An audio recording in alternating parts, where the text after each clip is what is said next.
អនុញ្ញាតគ្រប់ជំរាបសួរពុកម៉ែបងប្អូនទាំងអស់គ្នាយប់នេះការប្រកួត English Premier League មានចំនួន1គូ League Espagne មានចំនួន1គូបាទ Admin យប់នេះមានចែកជូនតែ2គូទេមកចែកជូនបងប្អូនប្រិយមិត្តលេងកំសាន្តទាំងអស់គ្នានៅក្នុងក្រុមបងបាល់របស់ Admin បាទហើយនៅក្នុង Channel Telegram ឬក៏ TikTok របស់ Admin តែម្ដងបងប្អូនបាទហើយយប់នេះក៏មានការប្រកួតបាទគូក៏ក្រៅតែ Admin សូមលើកយកពីគូនេះទេហើយ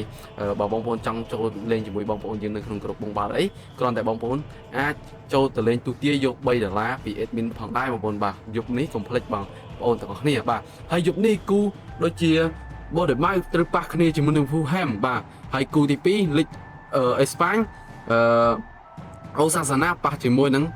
Getafe បាទដឹងតែគូក៏ក្រៅហើយមិនតែ Admin សុំណែនាំបងប្អូនលេងទៅខាង Bournemouth ឯងបងប្អូនបាទ Bournemouth ក៏មានភាគរយឈ្នះច្រើនក្នុងការប្រកួតនៅរាត្រី English Premier League នេះដែរបងប្អូនបាទហើយគូទី2 Admin សុំណែនាំបងប្អូនលេងទៅខាង Osasuna ឯងបងប្អូនបាទ Osasuna ក៏ល្អបាទឲ្យបងប្អូនជ្រើសរើសដែរបងប្អូនបើនិយាយពីបន្ទុកEnglish Premier League វិញបាទ Admin សុំអធិប្បាយជូនបងប្អូនបន្តិចបងប្អូនបាទហើយការប្រកួតនេះបាទហើយ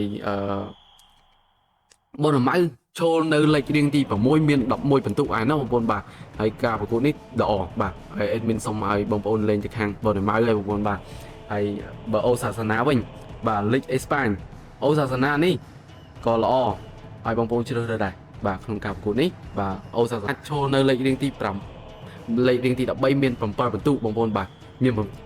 បន្ទុកល្អបងប្អូនបាទហើយបងប្អូនជ្រើសរើសក្នុងការប្រកួតនេះបងប្អូនចង់វិនិយោគជាមួយ Admin គ្រាន់តែបងប្អូនចុចទៅលើ bio TikTok របស់ Admin មាន link Telegram មួយបងប្អូនអាចចូលទៅលេងជាមួយបងប្អូនយើង Admin ក៏ធ្លាក់គូបាល់បងប្អូនយើងក៏ធ្លាក់គូបាល់ដែរក្នុងការប្រកួតនៅទីនេះបាទអរគុណច្រើនសូមជម្រាបលាជួបគ្នានៅវីដេអូក្រោយ Complete បងប្អូនបាទទូទាយករង្វាន់$3ពី Admin នៅទីនេះតែម្ដងបងអរគុណច្រើនសូមជម្រាបលាជួបគ្នានៅវីដេអូក្រោយបាទ